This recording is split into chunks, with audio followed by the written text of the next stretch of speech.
아멘. 사랑하는 여러분, 내가 하나님의 일을 하면 하나님께서 나의 일을 하신다라는 이런 말을 들어본 적이 있습니까? 내가 하나님의 일을 하면 하나님께서 나의 일을 하신다라는 것입니다. 하나님께서 하나님의 일을 하실 수 있음에도 불구하고 하나님께서 우리를 부르셔서 하나님의 일을 하게 하십니다. 우리가 하나님의 일을 할 수 있는 것은 은혜고 감사입니다. 그러나 우리가 하나님의 일을 할 때 우리가 해야 될 일을 하지 못할 때가 종종 있습니다. 선교사님들의 경우가 그렇다라고 볼 수 있습니다.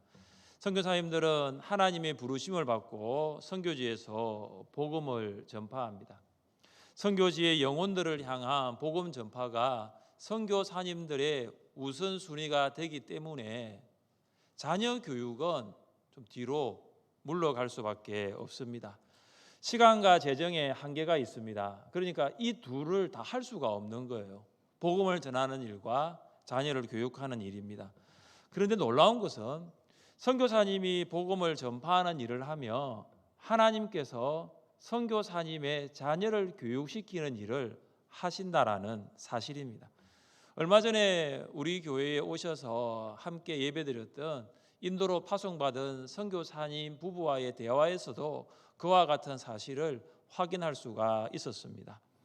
선교사님 부부는 자녀가 넷이나 있었는데 사실은 인도에 선교하느라 자녀 넷을 제대로 교육시키지 못했다라고 하셨습니다. 환경도 좋지 않았고 여러 가지 재정적인 여건도 많지가 않았던 것입니다. 그런데 놀라운 것은 하나님께서 자녀를 책임지시고 교육시키셨다는 간증을 하셨습니다.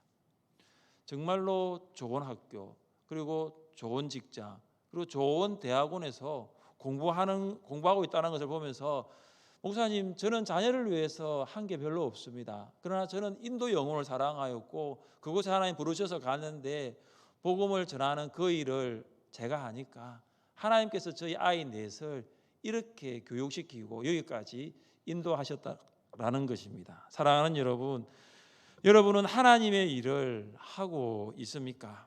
여러분이 하나님의 일을 하고 있다면 하나님께서 여러분의 일을 하고 있다는 것을 믿으시기를 바랍니다. 우리 교회는 코로나19 바이러스 가운데서도 하나님의 일을 해오고 있습니다. 예배와 교제, 그리고 양육과 훈련, 전도와 봉사를 통해서 하나님의 일을 하고 있습니다. 이제는 우리 각자가 하나님의 일을 어떻게 해왔는가를 돌아볼 시간을 가질 필요가 있습니다. 여러분, 2020년 시작하는 신년에 굳은 결심으로 올해는 내가 하나님의 일을 하겠다라고 결심했는데 코로나19와 같은 예상치 못한 여러 가지 만남을 통해서 그 결심이 그만 허지부지 되고 있지 않습니까?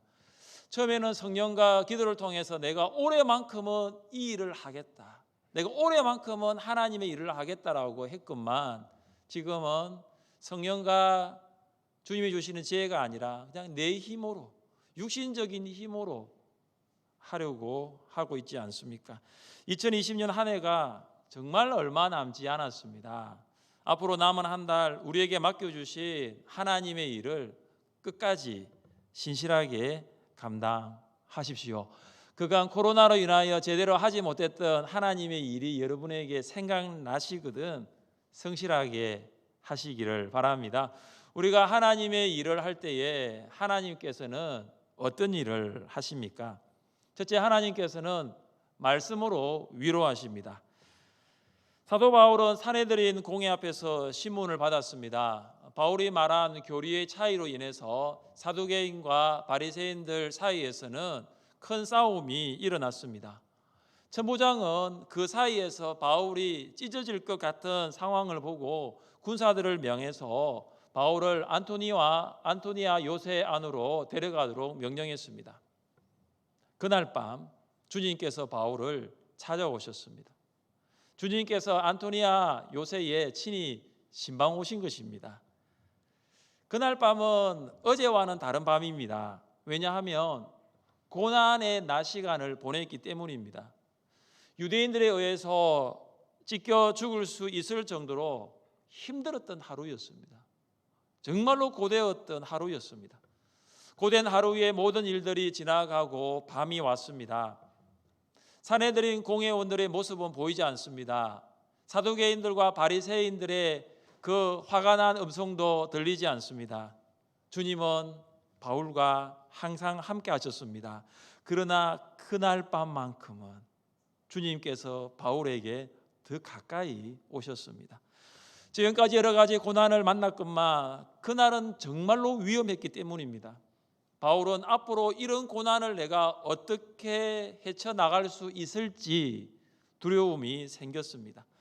주님께서 고난으로 인하여 두려움 생긴 바울에게 말씀하십니다.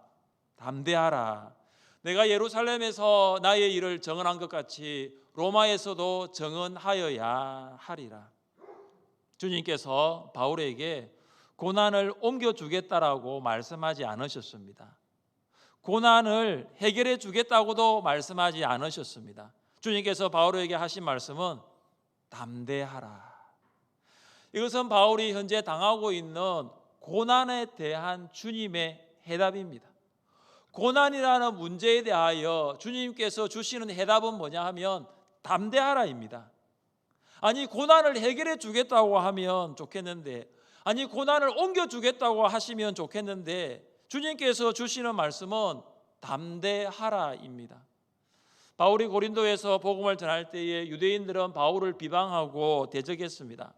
바울이 복음 전파로 인하여 고난을 당한 것입니다. 좀 고난을 옮겨주며, 좀 고난을 해결해주며 더 효과적으로 복음을 전할 수 있지 않습니까? 그런데 바울이 고린도에서 복음을 전할 때에 고난을 당하고 있었는데 그때 주님께서 무엇을 말씀하십니까? 두려워하지 말며 침묵하지 말고 말하라. 고난을 두려워하지 말고 계속해서 복음 전하는 일에 전파하고 침묵하지 말고 말하라는 것입니다. 세상 일을 할 때에도 어려움을 만납니다. 물건 하나 파는 것도 쉽지 않더라고요. 물건 하나 파는 것도. 초등학교 때 아버지께서 파농사를 지으셨는데 저보고 5일장에 가서 파를 팔라고 그러시더라고요. 초등학생이. 그 5일장에서 파를 판다고 이렇게 앉아 있는데 사는 사람이 없더라고요. 그때 알았어요. 판단 파는 거, 이렇게 힘든 일이구나. 중학교 때 아버지께서 저보고 무 뽑으러 가자 그러더라고요. 자, 무 뽑으러 가자고. 저는 무를 그냥 쉽게 뽑을 수 있을 줄 알았는데, 이거 뽑는 게 쉽지 않더라고요. 허리가 엄청 아팠습니다. 대학교 때 공사장에서 타일을 옮기는 일을 했는데, 그 타일 옮겨 난 다음에 온몸이 쑤시지 않는 곳이 없더라고요. 그때 제가 알았습니다. 세상에서 쉬운 일은 하나도 없구나. 또 알았습니다. 공부가 그래도 제일 쉬운 일 중에 하나구나. 물건 파는 것도, 농사하는 것도, 일하는 것도 어려웠습니다. 세상 일도 이렇게 어려운데 하나님의 일을 할 때 고난이 있는 것은 당연하지 않겠습니까? 고난 없이 하나님의 일을 할 수 있을까요? 하나님의 일에는 고난이 있습니다. 고난이 있으니까 하나님의 일을 하는 것이고 하나님의 일은 고난으로 되어지는 것입니다. 그런데 우리는 어떻습니까? 고난 없이 하나님의 일을 하기를 원합니다. 좀 편하게 할 수 있는 하나님의 일은 없을까? 조금 더 편하게 하나님의 일은 할 수 없을까? 제가 경험한 바로는 그럴 수 없더라고요. 하나님의 일을 시작한 순간부터 지금까지 고난 없이 하나님의 일을 한 적은 없었습니다. 하나님의 일을 할 때는 작은 고난도 있고 큰 고난도 있더라고요. 그렇다고 고난 때문에 하나님의 일을 하지 못한 적도 없었습니다. 고난 때문에 하나님의 일을 중단한 적도 없었습니다. 고난이 너무 크게 다가왔지만 고난 때문에 하나님의 일은 중단되지 않았습니다. 하나님께서 여호수아에게 주셨던 말씀을 늘 생각합니다. 우리 같이 한번 읽어보겠습니다. 내가 내게 명령한 것이 아니냐. 강하고 담대하라. 두려워하지 말며 놀라지 말라. 내가 어디로 가든지 내 하나님 여호와가 너와 함께 하느니라 하시니라. 아멘. 고난을 당하는 우리에게 주시는 하나님의 해답은 고난을 옮겨주겠다가 아니라 담대하라입니다. 하나님의 일을 하시는 여러분, 담대하시기를 주님의 이름으로 축복합니다. 주님께서 바울에게 담대하라고 하신 후에 주신 말씀이 무엇입니까? 내가 예루살렘에서 나의 일을 정언한 것 같이 로마에서도 정언하여야 하리라. 바울은 예루살렘에서 하나님의 일을 하였습니다. 그 일 때문에 고난받았습니다. 주님께서 바울에게 약속하십니다. 로마에서도 정언하여야 하리라. 예루살렘에서 하나님의 일이 끝이 아니라 로마에서도 동일하게 하나님의 일을 하라는 약속입니다. 어떻게 보면 바울은 오늘 이 고난당한 것을 통해서 하나님의 일을 내려놓고 싶었는지도 모릅니다.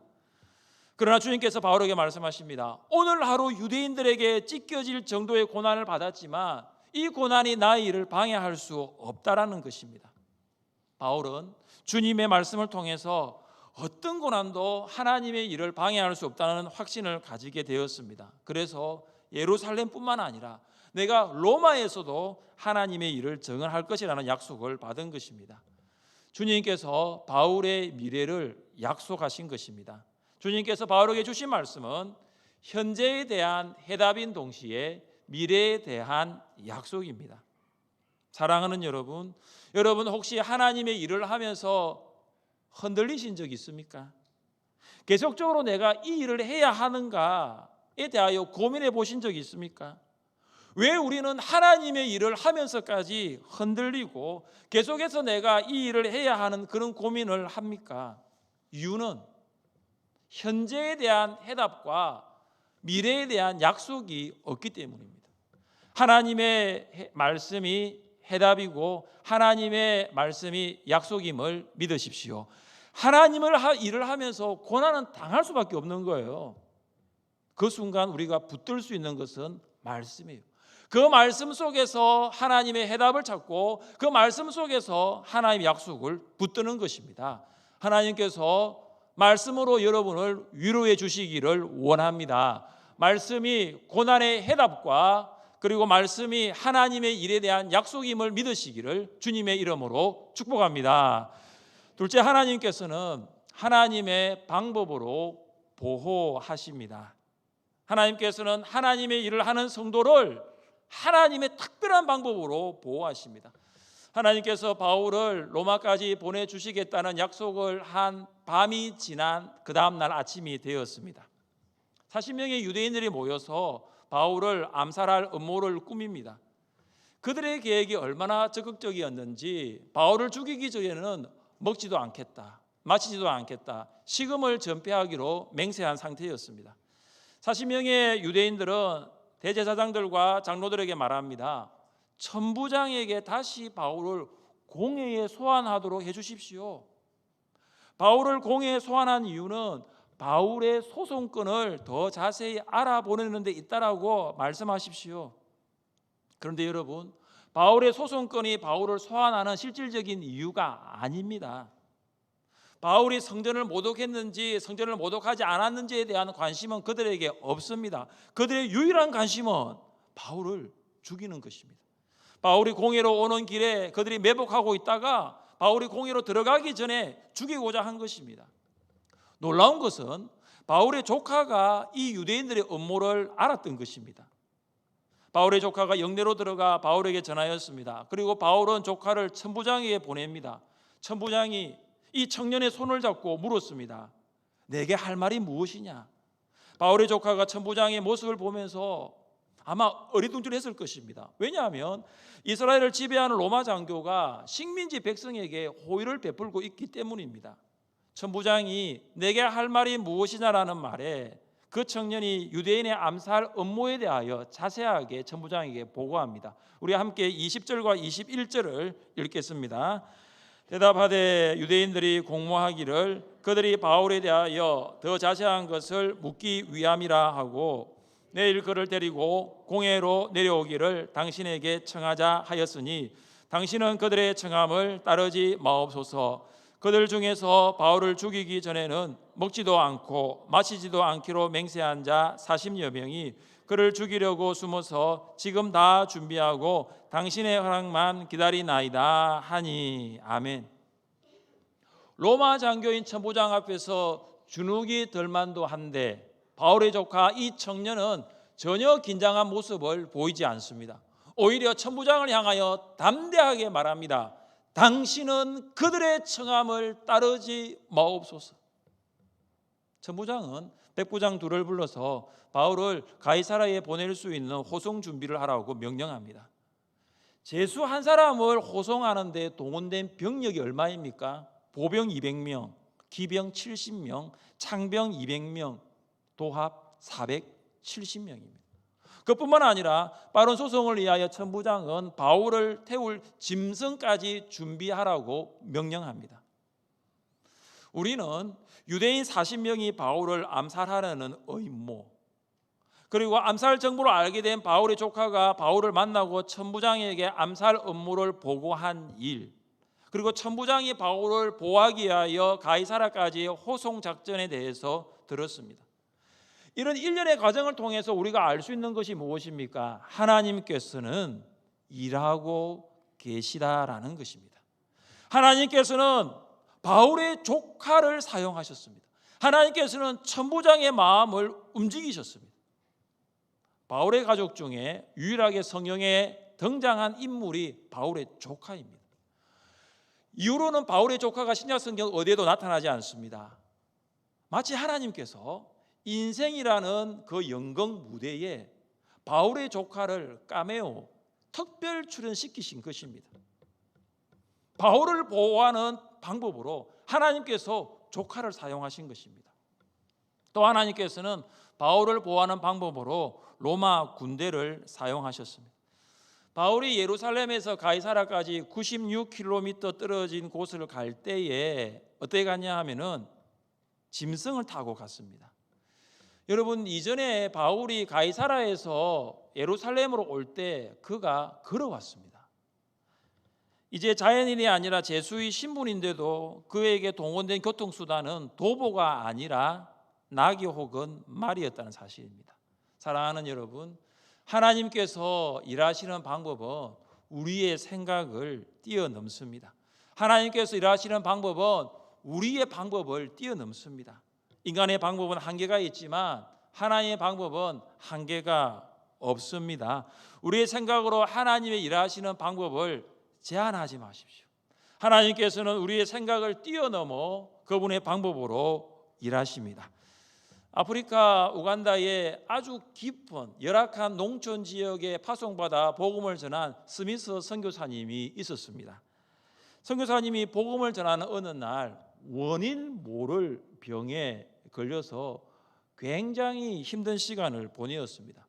선교사님이 선교본부에 연락을 하고 재정적으로 도와주십시오. 제가 너무 힘이 들어서 선교 사역을 할 수 없습니다. 저를 도와달라고 요청을 했지만 본부에서는 아무 연락이 오지 않는 거죠. 환경이 워낙 열악하기 때문에 음식조차 구할 수가 없는 상황이었습니다. 몸은 아픈데 제대로 먹지 못한 채 한 달을 보냈습니다. 그리고 한 달 후에 이제 선교본부에서 연락이 오게 되었고 필요한 재정들이 도착하게 되었습니다. 이듬해 안식년을 맞이하여 스미스 선교사님이 본국으로 돌아왔고 건강 진단을 받는 가운데 담당 의사에게 1년 전에 알았던 그 병의 증상에 대해서 물어보았습니다. 그때 의사가 이렇게 말했습니다. 선교사님이 1년 전에 알았던 병은 오트밀, 그러니까 귀리, 보리와 같은 죽을 가지고 한 달 동안 먹어야 하는 병입니다. 음식을 그때 많이 섭취하면 오히려 병이 낫는 것이 아니라 병이 악화됩니다. 그러니까 아주 조금씩 영양을 섭취하면서 한 달 정도 거의 굶는 방식으로 그런 식이요법으로 해야지 낫는 병이라는 것입니다. 발병 이후 한 달이 지나서 선교본부에서 재정을 송금해 주었다니 오히려 선교사님의 생명을 구한 가장 좋은 처방이 바로 그것이었습니다. 사랑하는 여러분, 만약 선교사님이 심하게 앓았을 때에 선교본부에서 연락을 바로 받고 재정을 지원했더라면 어떻게 되었을까요? 한 달 정도 굶어야 낫는 병인데 충분한 음식을 먹었다면 선교사님의 건강이 어떻게 되었을까요? 잠시 하나님께서 선교사님과 선교본부 연락을 끊어놓으신 거예요. 이게 하나님께서 일하시는 특별한 방법이에요. 하나님께서 일하시는 것은 우리의 생각을 뛰어넘습니다. 하나님께서는 하나님의 방법으로 일을 하십니다. 그래서 우리의 생각으로 하나님의 일하시는 방법을 제한하지 않는 것입니다. 하나님께서는 일하시는 그분만의 방법이 있는 것입니다. 하나님께서 여러분을 하나님의 방법으로 지켜주시고 보호하여 주심을 믿을 수 있기를 주님의 이름으로 축복합니다. 셋째, 하나님께서는 계속하여 하나님의 일을 하게 하십니다.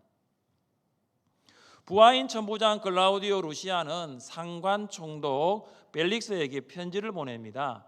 26절부터 30절까지는 천부장이 총독에게 보낸 편지의 내용입니다. 그 편지의 내용이 뭐냐 하면, 천부장이 내가 보기에 바울은 율법 문제로 고소를 당하기는 했지만 그 율법 문제로 인하여서 사형할 만한 것은 찾아보지 못했다라는 것입니다.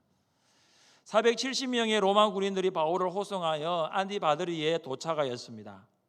안디바드리는 예루살렘에서 56km 떨어진 곳에 있습니다. 그러니까 로마 군인들은 이쯤 되면 바울을 안전하게 지킬 수 있겠다 생각을 했습니다. 그래서 나머지 군인들은 다 돌아오고 70명의 기병들이 목적지인 가이사라까지 바울을 호송 작전을 마치게 됩니다. 로마 군인들은 총독에게 천부장의 편지를 전달하였고 바울은 총독 앞에 서게 됩니다. 총독이 바울의 고향이 길리기아임을 확인하고 송사하는 사람들이 도착하는 대로 바울을 송사하는 끈을 조율하기로 말을 끝냅니다. 바울은 마침내 총독 벨릭스를 포함한 그 지역을 다스리는 통치자들 앞에서 하나님의 일을 증거할 수 있게 되었습니다. 하나님께서는 계속하여서 바울을 통하여 하나님의 일을 하게 하십니다. 복음은 바울이 전하지만 바울을 통하여 일하시는 분은 하나님이십니다. 하나님께서 바울을 가이사라에서 예루살렘으로, 또 예루살렘에서 가이사라로 옮기신 것입니다. 바울이 처한 장소는 달랐습니다. 그러나 그가 하는 일은 동일했습니다. 예수님이 그리스도이심을 전하는 이 복음의 일은 바울이 어느 곳에 있든지 동일하게 하였던 것입니다. 하나님의 사람은 상황과 환경에 관계없이 하나님의 일을 합니다. 환경과 상황에 따라 하나님의 일을 하는 것이 달라지면 하나님의 사람이라 말할 수 없을 것입니다. 하나님께서 그만하라고 하실 때까지 계속하여 하나님의 일을 하는 사람이 하나님의 사람입니다. 사랑하는 여러분, 하나님께서 우리를 부르셔서 하나님의 일을 하게 하신 것은 은혜인 줄 믿습니다. 우리가 누구간데, 우리가 무엇이간데 하나님의 일을 할 수 있습니까? 하나님께서 천사가 아니라 찬양대를 통하여, 찬양팀을 통하여 찬양하도록 하신 것은 하나님의 은혜라는 것입니다. 하나님께서 사무엘과 바울이 아니라 우리 주일학교 교사들을 통하여 말씀을 자녀들에게 가르치도록 하신 것 하나님의 은혜고 하나님의 일하심입니다. 하나님께서 스데반과 베드로가 아니라 부족한 저를 세우셔서 하나님의 말씀을 전하게 하신 것은 하나님의 일하심이고 저에게는 하나님의 은혜입니다. 우리 교회는 말씀과 성령으로 사람을 변화시키는 교회를 세우자는 하나님이 주신 비전을 가지고 있습니다. 이 비전 성취를 위하여 5가지 목표가 있습니다. 예배와 교제, 양육과 훈련, 그리고 전도와 봉사입니다. 지난 4년 동안 4가지의 목표를 가지고 구체적인 5가지 실천을 하였습니다. 내년에는 봉사입니다. 봉사는 다른 말로 하나님의 일을 하는 것입니다. 그런데 내가 하나님의 일을 할 때에 지금까지 생각해 보면 내 경험대로 많이 했었어요. 전에 내가 교사했기 때문에 지금도 교사할 때가 많고, 전에 내가 찬양했기 때문에 찬양할 때가 많아요. 그런데 중요한 것은 하나님께서 나에게 주신 은사가 무엇인가에 대해서는 깊이 생각해 보지 않았습니다. 이번 토요일에 있을 은사 발견 세미나에 오십시오. 그곳에서 하나님께서 나에게 주신 은사가 무엇인가를 발견할 수 있는 기회가 있을 것입니다. 내 생각대로 봉사하는 것이 아니라, 내 경험대로 봉사하는 것이 아니라 하나님께서 나를 통해서 하기를 원하시는 봉사를 할 수 있기를 원합니다. 사랑하는 여러분, 우리가 하나님의 일을 할 때에 하나님께서 우리의 일을 하십니다. 우리 모두가 힘써 하나님의 일을 함으로 하나님께서 기뻐하시는 건강한 교회, 하늘샘 교회 세워나갈 수 있기를 주님의 이름으로 축복합니다. 우리 자리에 일어나